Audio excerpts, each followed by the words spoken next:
Thanks for having us.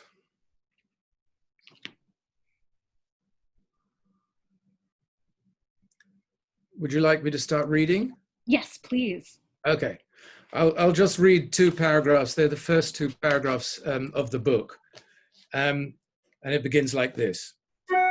I saw Winston Churchill on my 7th birthday in 1958. My grandparents took my younger sister and me to see Peter Pan at the Scala Theatre in London. When she wasn't too drunk to perform, Sarah Churchill played Peter. Quite often, she played Peter while drunk as well. Once, she audibly said, "fuck," when she landed awkwardly after flying across the stage unsteadily on a wire. Nothing like that happened on the afternoon we attended the play. Or if it did, I can't remember. What I do recall is the moment Sarah's father arrived. The memory is a kind of audiovisual blur, a pale face in the spotlight, a pudgy hand emerging from a fur muff to make the V sign, and everyone around me, including my very patriotic British grandparents, breaking into wild applause. The fur muff is a detail I know only from the photograph published in the papers the next day. Being Jewish, my grandparents felt strongly that Churchill had saved their lives. The extraordinary enthusiasm of that moment, the shining eyes and the raucous cheering for an old man in a theatre box, has stayed with me. It was a bit like watching adults behave like rowdy children, which fitted the story of Peter Pan in a way, the boy who never grew up.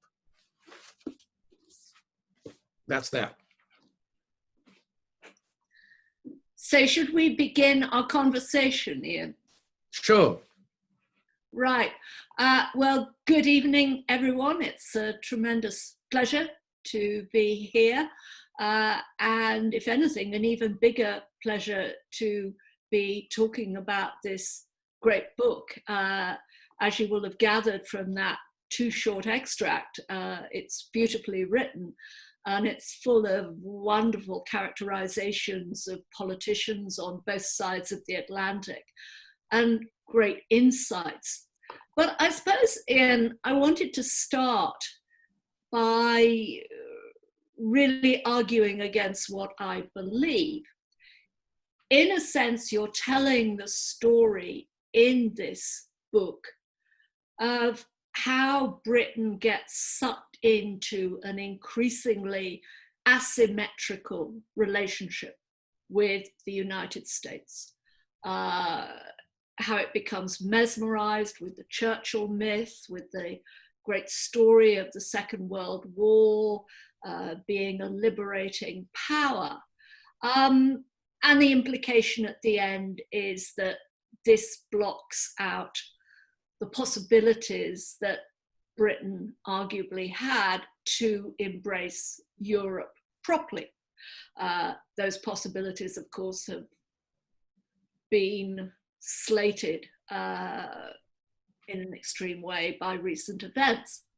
Now, I'm partly sympathetic with that view, but I suppose supporters of the other side would say, well, actually, what the British are trying to do, even before the Second World War, but increasingly since then, is work out ways of managing decline. They know they're declining power. They've been a great empire, but that's increasingly gone. They're getting more and more weak. But what they want to try and do is keep their finger in as many pies as possible. So they try and keep the Commonwealth going. They make overtures to Europe in different ways, but they also want to keep in very strongly with the United States, which is where the power manifestly is after the Second World War. Now, I'm not saying I necessarily agree with that view, but do you think that case can be made? Well, I think, yes, I mean, it can be made. I would disagree with it. I'd like to quote two British prime ministers on this issue. One was Churchill himself, who I think in 1946 made the famous speech in Zurich, where he said the only way forward for Europe to prevent another world war and to regain its standing in the world and its power and so on is for European nations to unite. Now, he didn't say that Britain was going to join them. He said that Britain and its empire would be sort of a sympathetic patron, I think. And he couldn't have really said otherwise. I think you can't really blame people of his generation of being unable to imagine Britain being a power on the same level as France or Italy or even Germany. They had won the war after all.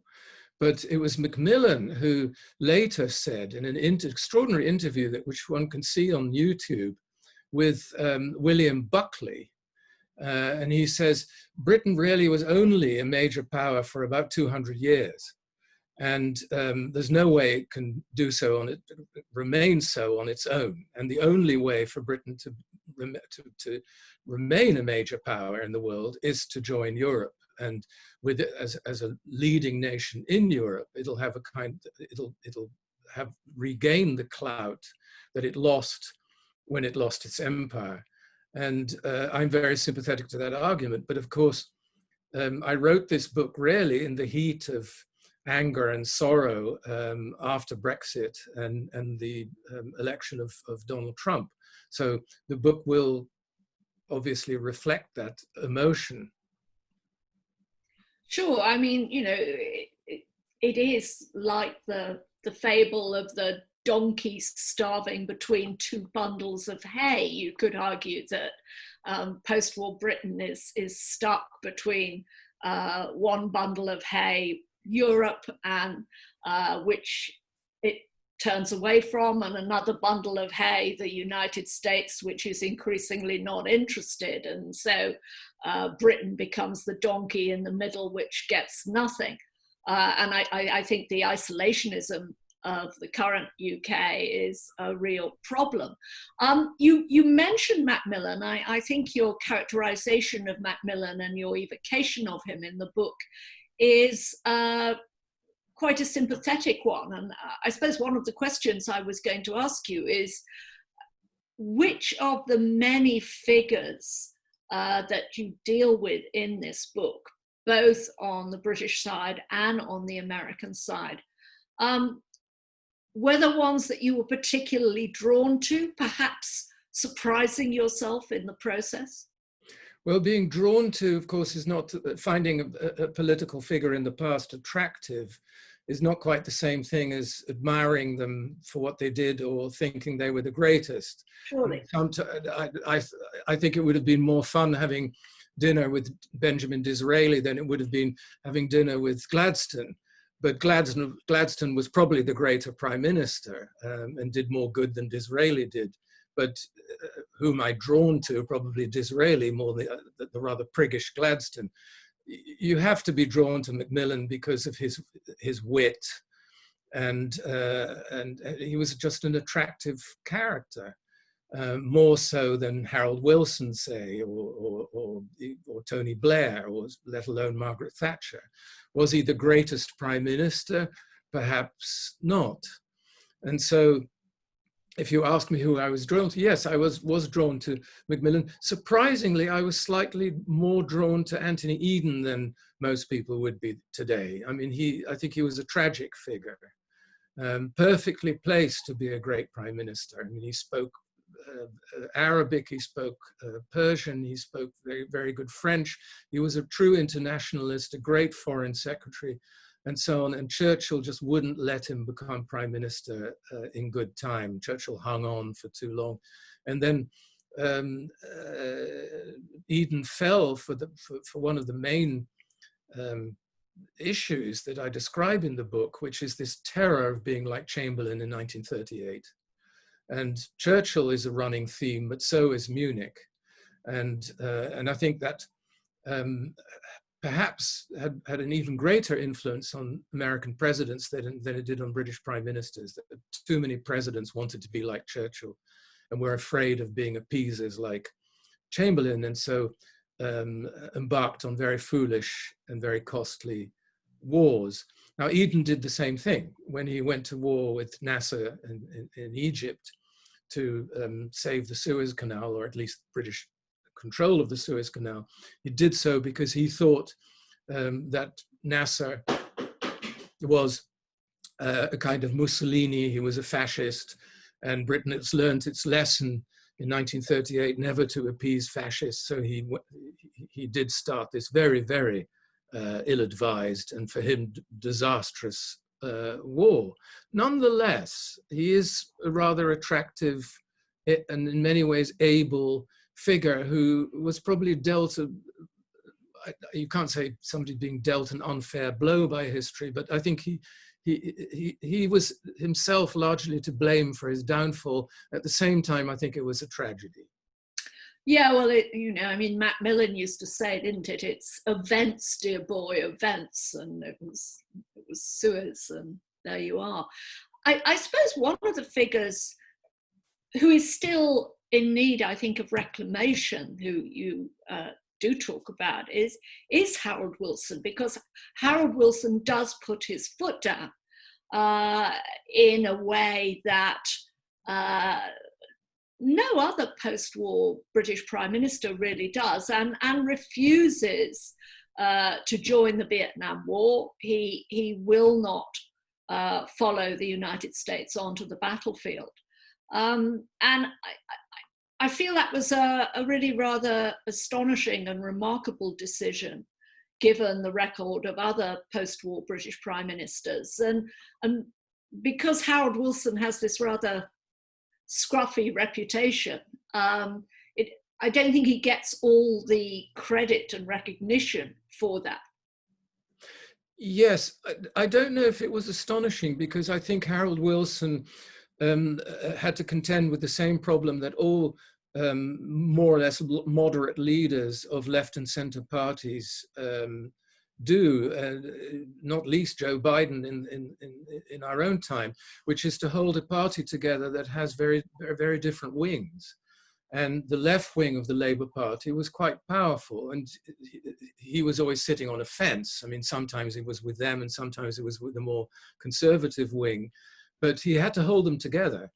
And I think he couldn't have held them together if he had actually sent troops, British troops, to fight with the Americans in the Vietnam War. There would have been a revolt in his party. So on the one hand, he had to keep Lyndon Johnson happy, the Americans happy, by supporting them in the war and even supporting the bombings at various stages. And being a bit of a lapdog and running to Washington whenever there was a problem and so on, much to the displeasure of Johnson, who found him a pest. But he couldn't afford to send British troops because he would have lost the Labour Party, in my view. Yeah, but of course, you could argue that Tony Blair also has a somewhat split party to deal with over the Iraq War, and he certainly has a split country. I mean, very large anti-war demonstrations in Britain, as you know, during the Iraq War. But Blair, who, as you say, I think is a true believer, forges ahead. Yes, but paid a big price for it. Indeed. He did do what Wilson didn't do, and his name is now mud in anywhere left of centre in Britain. So that'll be his legacy. I do think he was a true believer. People often think that he was sort of playing a cynical game and he was only joining Bush in the Iraq War because he wanted Britain to sort of keep its clout in the United States and so on and so forth. I don't believe a word of it. I think people have often called him the most American British Prime Minister, and I think he was. I think his messianic Christianity meshed very well with George W. Bush's evangelical zeal. And again, Blair, of all prime ministers, was perhaps most affected by this curse of not wanting to be Chamberlain. And there's an extraordinary description, I think, it's in his memoir, where he describes on the eve of the Iraq War, when he still, I don't think he's quite yet announced exactly what he's going to do, but he's in Chequers, the country house for the British prime ministers, and he, in the library, he comes across Chamberlain's diaries, and he reads these with great interest, and then concludes that he has to join the Americans in this war because Chamberlain just didn't get it in 1938, and Blair, unlike Chamberlain, does get it. And he even says something absurd like, and I was so proud to be sitting at Winston's desk as these great events were unfolding. And that, in a nutshell, I think is what's wrong with the special relationship. I mean, there are things that are right about it too. I'm not saying the whole special relationship was a disaster, but I think Blair's sentiments in the run-up to the Iraq War really summed up exactly what was wrong with it. Well, I think Blair too it's not just that he has this great belief in a kind of messianic liberationist role. I remember him arguing that one of the reasons why Britain and America should go into Afghanistan is because they wanted to improve the status of women in Afghanistan. Certainly a praiseworthy ambition, but you know, it was totally unrealistic. But I think also what is driving Blair is the knowledge that he is a politician of great skill and ambition, and he is stuck with small and declining Britain. He wants a big stage. And that, I think, is always a lure for really ambitious British players. There's this feeling that somehow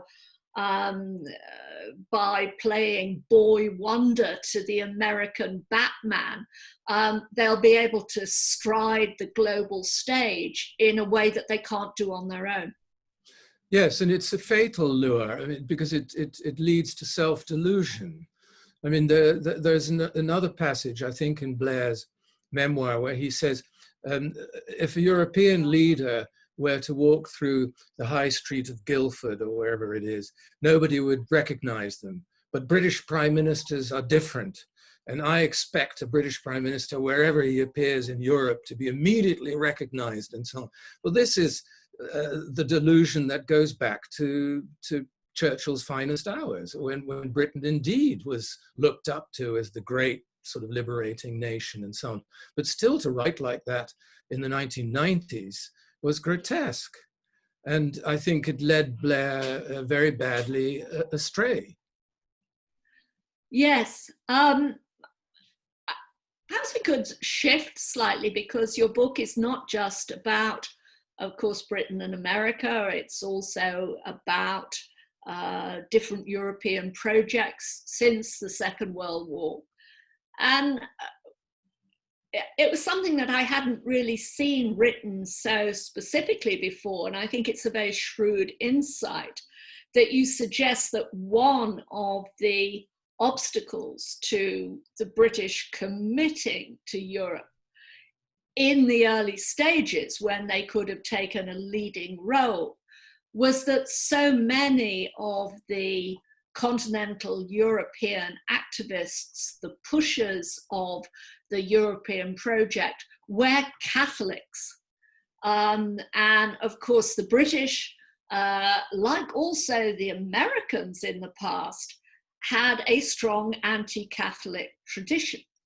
And certainly the British spent their time in the 17th, 18th, early 19th century, even later in the 19th century, either fighting France or being worried about France, and anti-Catholicism was part of that. And I think the religious dimension of these anxieties about European projects is an interesting line.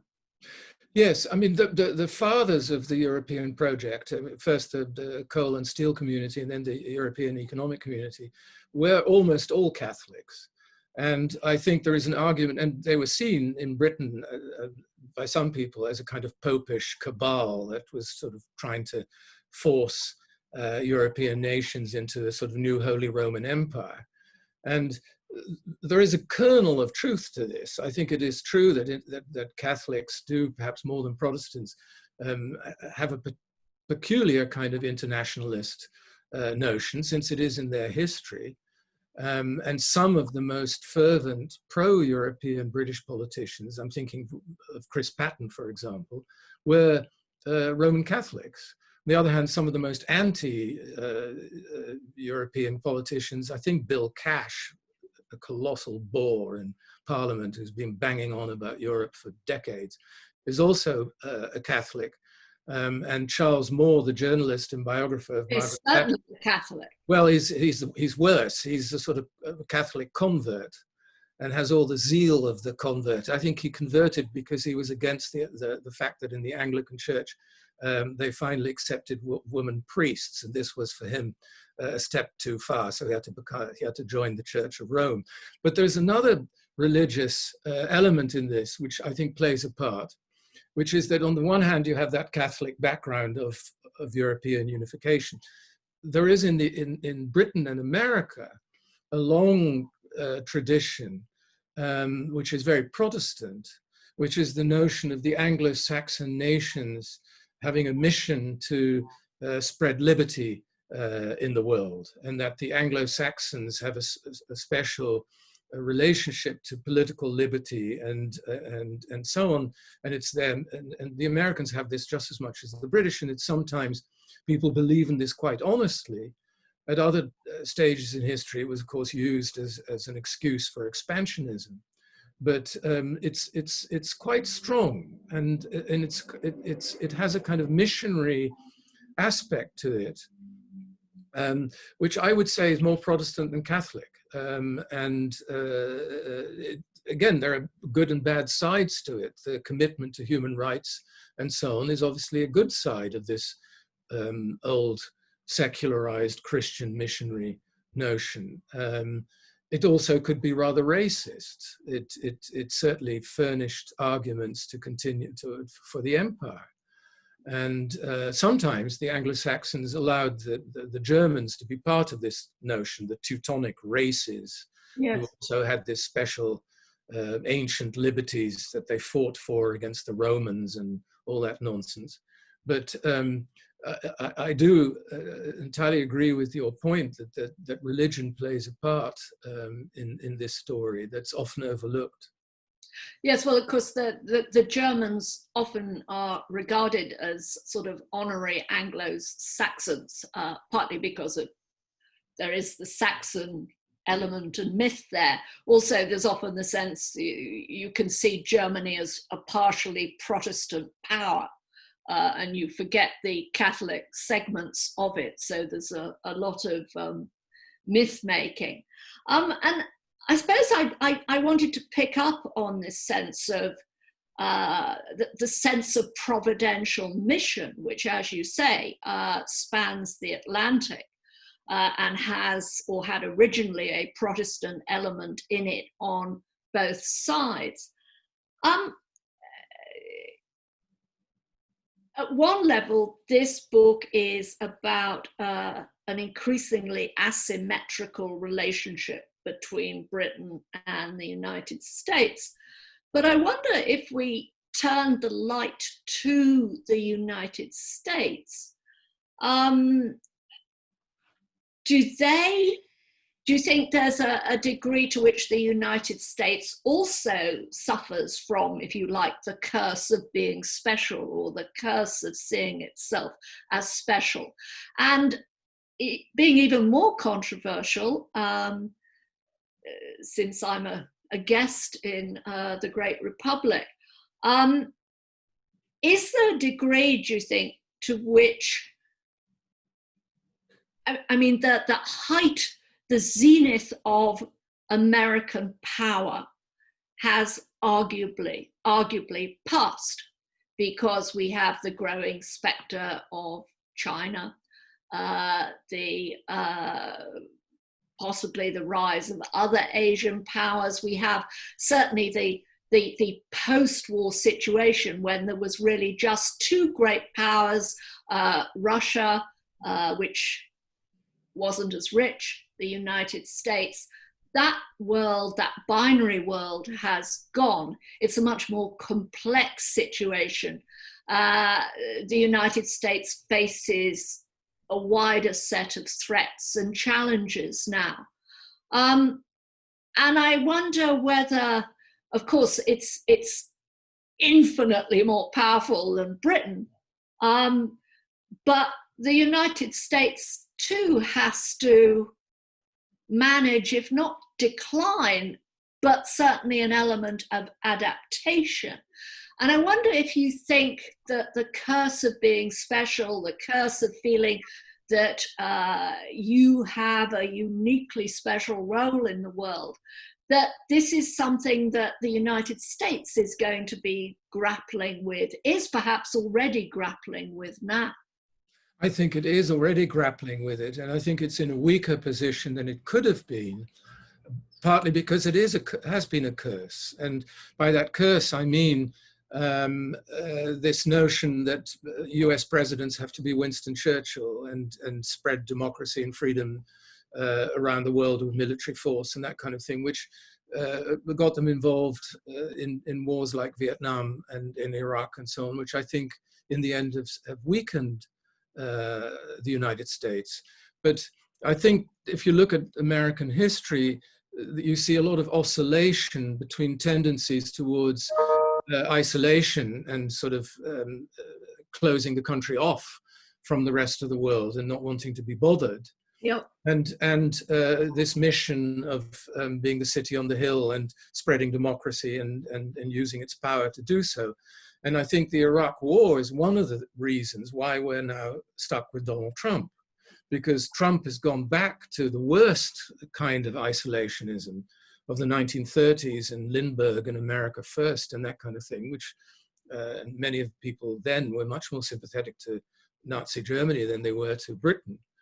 And it's partly a direct reaction to an extremely foolish war, and a war in the background of which there was a lot of talk about Churchill and the Anglo-Saxons standing shoulder to shoulder and all the rest of it, which I think is part of that curse.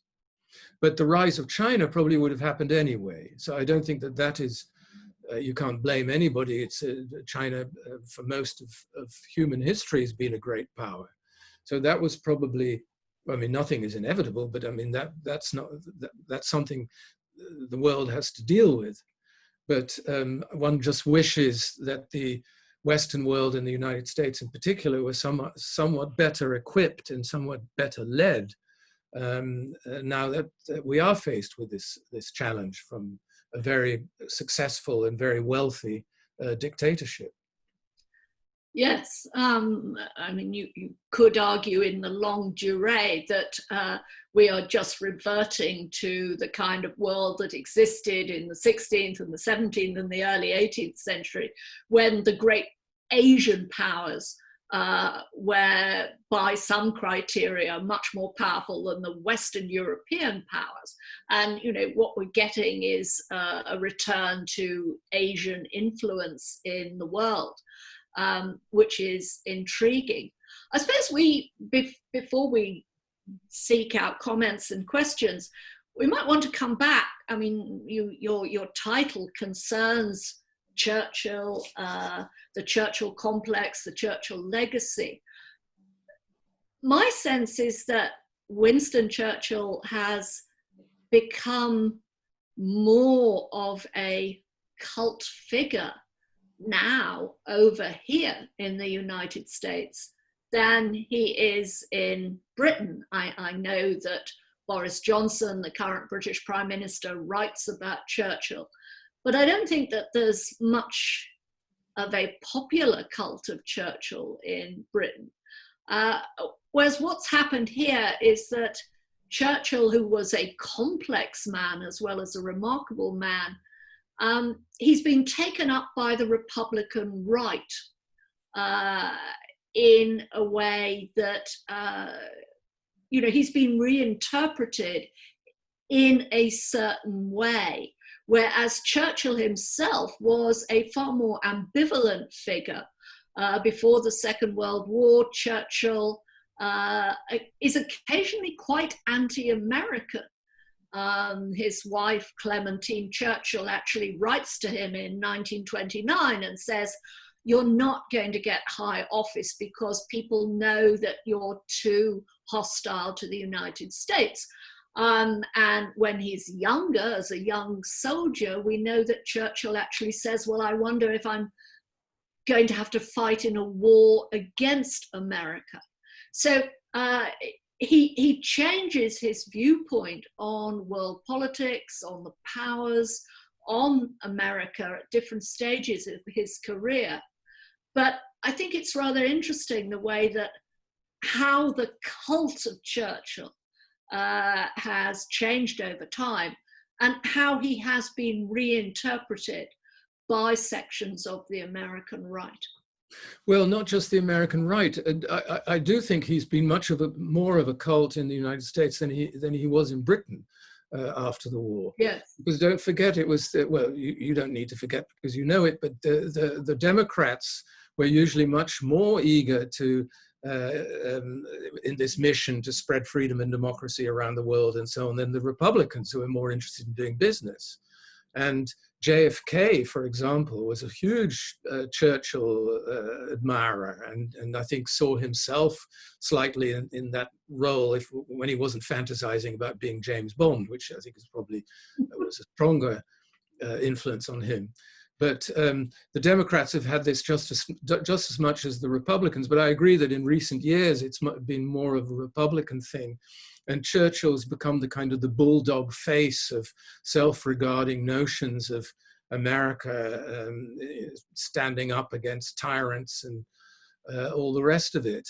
And then it became a kind of stick to hit the left and the Democrats with. I mean, that whole absurd row about the Churchill bust in the Oval Office when Trump came in and blamed Obama for having removed the bust because supposedly he was sort of anti-British and so on. The least Churchillian leader of all is Trump himself. I mean, Churchill would have absolutely loathed Trump. But yes, that cult is there. When Margaret Thatcher lost power, there weren't that many tears being shed over this in Britain, but she had a very receptive audience in the United States where, you know, people would fade her wherever she went and constantly compared her to Churchill. Yes, and you know the other side of Churchill, the writer, the man who loved to read, but who also won the Nobel Prize in Literature. Books that he probably didn't write, but well, but you know, at least he won it. Yeah. I can't see that happening to leaders on either side of the Atlantic at the moment. Perhaps we should we open up the conversation, do you think, at this stage? It's fine with me. I have one question for you, though. That since you've written so well your famous book, Britons, where you describe how Britain came to its, I suppose one would have to say, modern identity, but in opposition to Catholicism, but France in particular. There seem to be a lot of paradoxes if you think of the wartime and post-war leaders and so on, in that Churchill, unlike the Americans, Roosevelt couldn't bear de Gaulle and de Gaulle's pretensions and trying to sort of position himself as the great leader of the Free French and so on, even though the Free French were almost completely powerless. And it was Churchill who really stood with de Gaulle, was very irritated by him often, but who understood this need for French grandeur and all that. And Eden too spoke very good French. And so some of the post-war British prime ministers, I think, probably would have been, you'd not be wrong to say they were Francophiles, and were much more anti-German than they were anti-French. Do you think this is a coincidence? Do you think this comes from World War II? Or do you think there's something else? I think it was always an interesting paradox that while the British and the French regularly fought each other, both sides were simultaneously able to admire the others. I mean, you know, Montesquieu celebrates the English Constitution, the French design their gardens in what they think is the British style. Conversely, the British elite always deals in French. I mean, French is regarded as the language of diplomacy far into the 19th century. So you may be willing to kill these people, but you admire their culture. With regard to Churchill and de Gaulle, I think, as you say, it's partly that de Gaulle deals in oratory and words, which is something that Churchill does too and appreciates. But also I think it's the military link. These are both army men. They wear, you know, they're used to service in uniform in the armed services. And I think that always creates a bond. Again, you may, though it didn't apply to those two, but you may fight each other, but people who are in armed services, even in different countries, often feel a sense of connection, yes, professional linkage, if you like. I think there's also an element of class in that in the United States, Anglophiles were almost always upper class East Coast Americans who liked sort of London tailors and playing golf and being members of country clubs and modeled themselves on the British upper class. Whereas if you go back to the 18th century in Britain too, it was the aristocracy and the upper class that was often Francophile and adopted French ways and French food and that kind of thing, and which something you describe, I think, in your book, the sort of the John Bull reaction against this was also a lower class rebellion. I think what was seen as upper class foppery, wasn't it? Well, I don't think. I mean, it's often thought that Anglophilia in the United States was a pose of the elite, and sometimes that was true.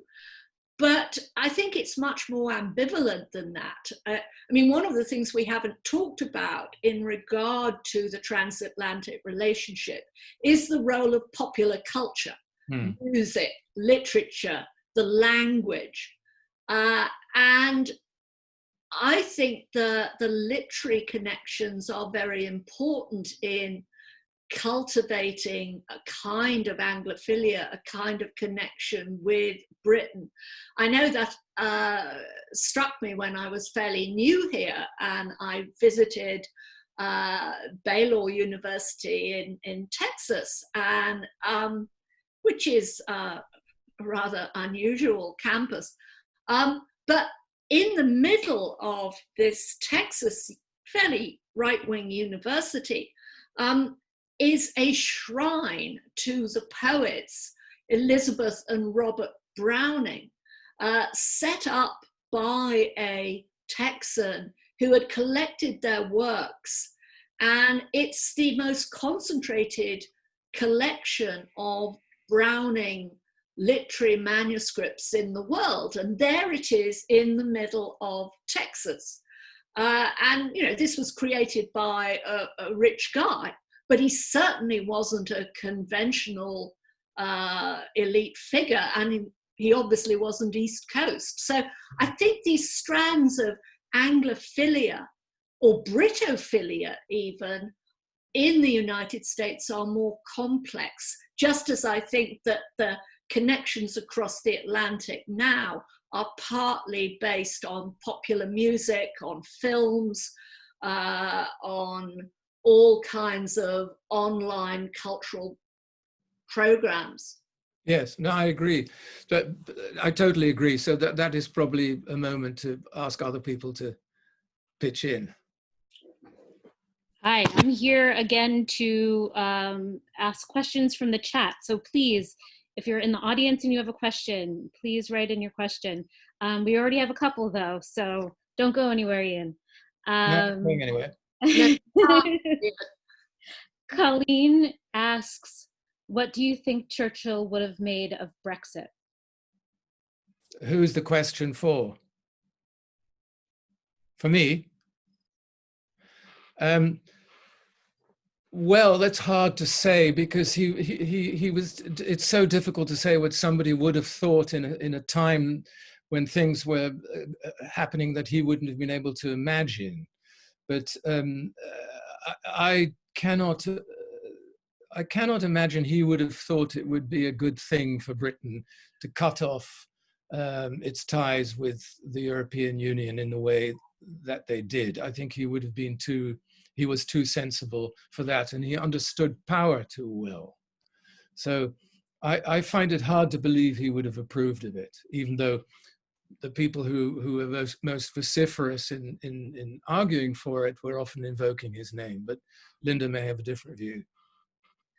No, I think I would agree. And I think also Churchill crossed party lines. He was a liberal and he was a member of the British Liberal Party for one stage of his career. Then he swapped to the Conservative Party. But the tradition of the Conservative Party in Britain that Churchill belonged to was that the Conservatives were the pragmatic party. That, you know, they had deep convictions, but they were not big on ideology and extremism. They kept the country going. That was a kind of self-regarding view, obviously. But what is strange about the current Brexiteer Conservatives is that they've become almost like a Jacobin party, a Bolshevik party. I mean, they are very extremist in their ideological positions. Not like conventional conservatives. And I think that Churchill would have found some of their language and not just their policies very strange. Okay, we have one more question so far from Scott. Do you think right-wing populism is more usefully thought of transnationally, US and UK, or are they more homegrown mirror images of each other? That's for both of you. Well, I think right-wing populism today is a little bit like fascism in the 1930s, not by which I don't mean it is fascism, but it's like fascism in the sense that different countries with different histories develop different forms of something that is similar. And I do think it's a phenomenon that cannot be pinned down to one country or two.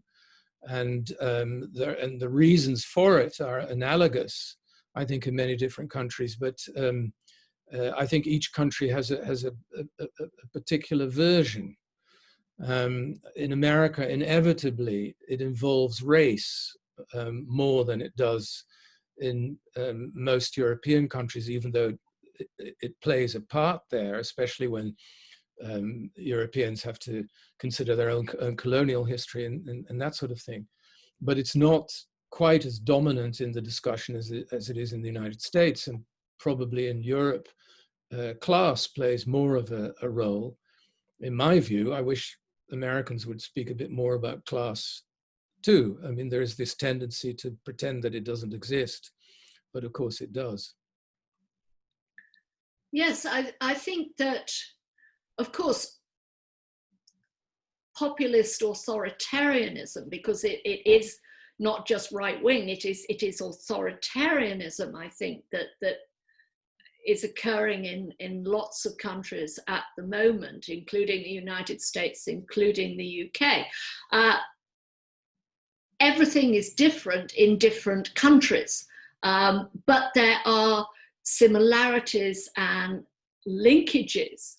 And I think one of the linkages that obtain on the two sides of the Atlantic is that there are constitutional challenges in both. Britain is very vulnerable in some ways to authoritarian populism because it doesn't have a codified constitution, famously. And so it's comparatively easy for some of its political conventions to be snapped. Now, you might say, well, therefore the United States is completely different because, of course, it has one of the most famous constitutions. But I think one of the challenges that the United States has is that its constitution is now, after all, very old. Initially drafted in 1787. It's very difficult to amend. And arguably one of the challenges that the United States faces is that really its constitution needs to be updated. Britain's constitution also needs to be updated. It needs to be written down. So here is a sort of intriguing transatlantic linkage, I think.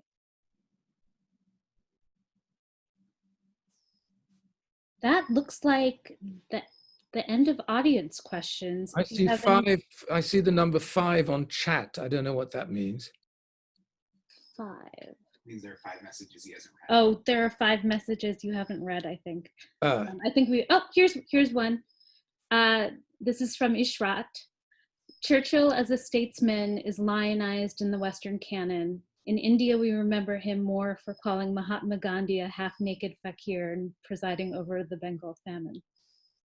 Yes, of course. And I mean, certainly in today's terms, and even in the terms of his own lifetime, you cannot deny that Churchill was a racist. I mean, he did believe that certain races were superior to others.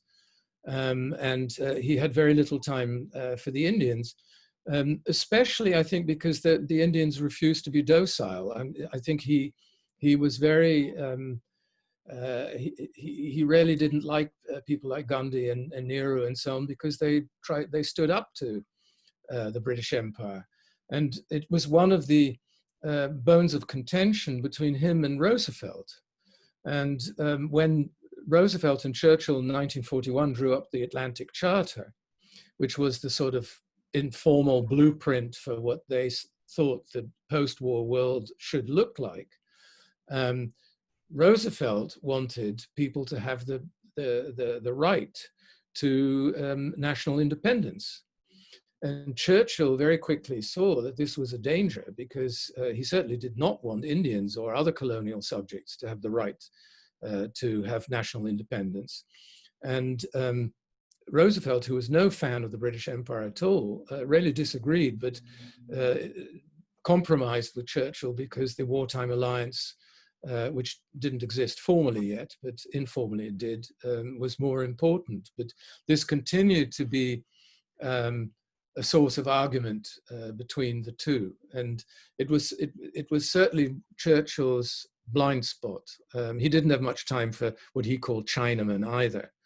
And on the one hand, I think he was an imperialist because, like many Europeans at the time, left and right, he genuinely thought that without the empire, the home country would also collapse, and the economy would collapse and so on. But at the same time, he clearly had a notion of that races could be ranked in the world. Well, yes, I think it's very important to realize that Churchill already at the Second World War is an old man. He's a Victorian figure. And very few people in the Victorian era, certainly in the Western world, but even outside it, are anti-empire, because so many parts of the world are dominated by empires. In 1913, 11 of the 12 most populous units in the world are empires. So you know, when Churchill grows up, he takes empire for granted. He certainly is racist in many ways. But so, of course, are others. One thinks of Gandhi when Gandhi's in South Africa, works hard for the rights of the Asian population in South Africa, but he has no patience at all with Black Africans. Certainly regards them, I think, not on a par. So you can rightly draw attention to Churchill's imperialism and racism, but he has to be seen in part as a figure of his time. Now, some people don't like that, but I don't think you can expect all figures from the past to think like us, because they don't. I would add one thing to that, though. You could be an imperialist without being a racist. I think this is something that Edward Said didn't recognize, in that there were plenty of people, scholars and others, who were indeed often civil servants of colonial empires, but had enormous respect for the people in the countries they were living in, and did important scholarship and so on, and did not necessarily look down on the people who were part of these empires, whereas I think Churchill did. Yes, and again, you know, one can see links across the Atlantic here. If you look at Theodore Roosevelt, pretty unreconstructed attitudes, an uninhibited imperialist, very strong racist responses in many respects. And of course, again, this point about empire. Empire does not separate Britain and the United States, because the United States has its own empire. It's got an overland empire. The United States is constructed, after all, by taking other people's land. But also, at the end of the 19th century, beginning of the 20th century, when Churchill is an ambitious young man, America is moving into the Philippines. So empire is something that Churchill just takes for granted in a way that seems alien to us, is alien to us now. And the famous poem by Kipling about white man's burden was sent to the US president. I think it was McKinley. No, it was Roosevelt when he was governor of New York, maybe. Anyway, it was meant for the Americans, and the idea of carrying the white man's burden and civilizing the benighted native peoples and so on was directly meant as advice for the Americans when they took the Philippines. Yes, and it was an early intimation of, I mean, Kipling is again a more subtle figure than some people think. He has intimations even then of British decline. He sees imperial power crossing the Atlantic, with the United States having the future as the great global power, as Britain had dominated the Victorian age. So yes, that poem is partly a call to the United States to take up the burden. Well, the interesting thing is that British people, since Kipling's time, have reacted to the growth of American power and relative decline in Britain in two ways. Some deeply resented it and became terribly anti-American and so on, and others tried to latch onto it and bask in the sun of the new empire's glory. And I would say Tony Blair was part of the latter. Yes, we come back to Tony Blair. Whereas Anthony Eden was the former. He couldn't bear Americans and deeply resented the fact that of British relative decline and America's rise. Yes. Well, thank you both so much for a wonderful event. And thank you for being a wonderful audience. A reminder that the book is for sale at McNallyJackson.com. And thank you so much. Thank you, and thank you, Linda. Well, congratulations again on a wonderful book. Thank you.